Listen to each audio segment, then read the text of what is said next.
I love cute stuff.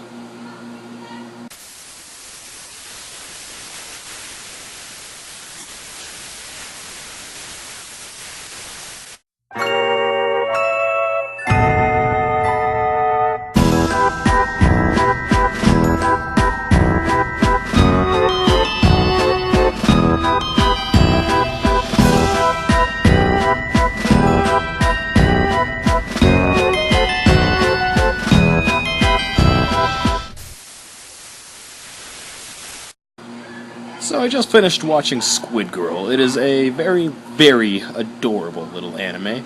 I'm not sure when it came out, but a cat rubbing against my legs right now because she really wants attention. So if you see her pop up, might have a guest. It's really, really nice.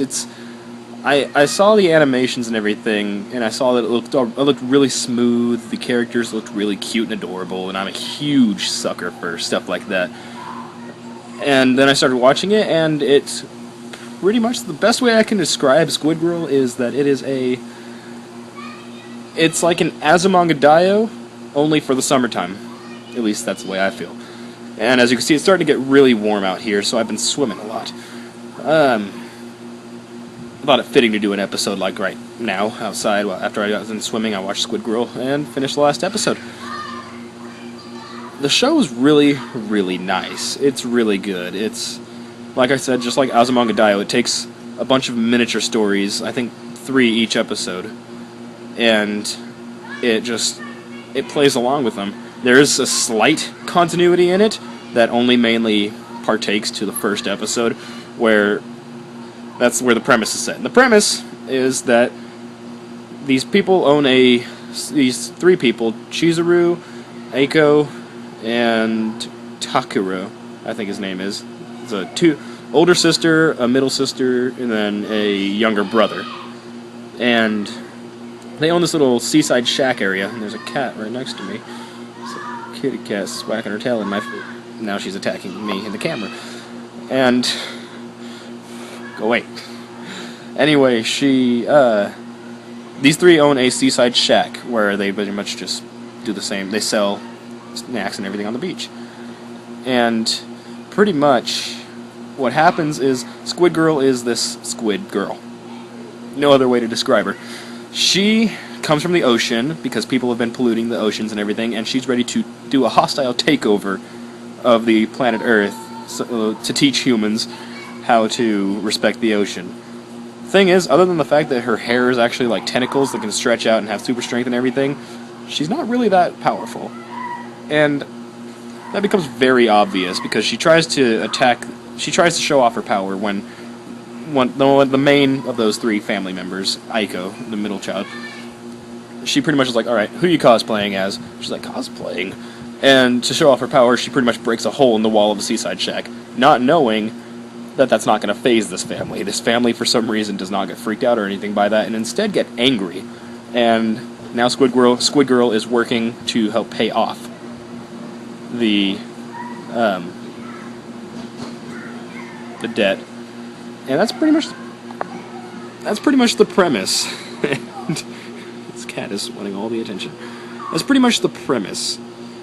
The stories all focus around. Excuse you.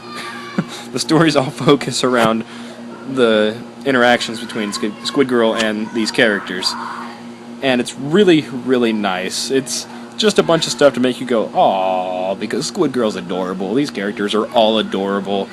I like the animation. It's very, very smooth, and the humor is done with a quick pace a lot of the times, and it just makes for some really funny stuff. The ending of the first season is... It wasn't depressing. I think it was trying to get you to feel sad, but it didn't work all that well. I felt a little like, oh, this could suck. But I already know there's a season 2. So I figured everything would be alright. And it turned out to be alright. This is going to be a shorter review because, other than the fact that it's a bunch of little mini-scenes like My Ordinary Life or Azumanga Daioh, there's not really much else to talk about. The characters all have their nice little personalities, but they're also there's a lot of stereotypes. The older sister is that super quiet girl that's always got a smile on her face, but you know she can kill you if she wanted to. So everyone's terrified of her. You got a lifeguard who's actually crazy about her. The most interesting character in this entire show is, ironically, not Squid Girl. There's this girl, I can't pronounce her name, it's like Sanai or something. She is so crazily in love with Squid Girl that it borderlines insanity, and it's just crazy. She's openly, like, stupidly in love with her, and it's crazy. But it's also so adorable, because every time she sees Squid Girl, she, like, gets all googly-eyed and, like, tries to glomp her, and Squid Girl turns around, freaks out, and always smacks her in the face with the tentacle, which leaves the girl all smiling and bloodied up on the floor, like, do that more! She's got a really weird fetish. I highly recommend this show. There are people screaming on the other side of my fence. I highly recommend this show to anybody who just likes casual, nice humor and everything. It's a good show. I intend on buying it. I intend on buying the series, because it's a show I can see myself watching every time summer rolls around, because since it takes place on a beach, it feels very summer, and it feels right that I've started watching it around the time that Fresno started heating up. So that's pretty much what I got for it. Characters are nice. It's got some really, really funny moments. I hope they haven't done an English dub yet, because I'm a little scared. Because if there's any problem I would have with the show, is that she talks like a Smurf. Only instead of saying Smurf everything, she says squid or ink. Like, this is ink-tastic. However, because I watched it in Japanese, it didn't faze me that much. So hopefully if they do an English dub, they'll kind of get rid of some of that, because it's almost everything she says. And reading the subtitles is not near as bad as I'm sure hearing it would be, because I hate the Smurfs. And so the Japanese voice actors are all great. I'd stick with those. Plus, I don't have to listen to Squidly. This is so squidly. What the squid are you doing here? It'd get too much for me. So if you want to check it out, check out the Japanese first, unless they have an English one and you think you can handle all the squidly and inkly and everything, stuff like that. Check it out, it's really good, and I'm looking forward to looking at Season 2, which is also on Crunchyroll. I'll be putting the link to the first episode in the description, as I normally do, and I'll be back next week with Season 2, because I'm going to start watching that ASAP. Peace.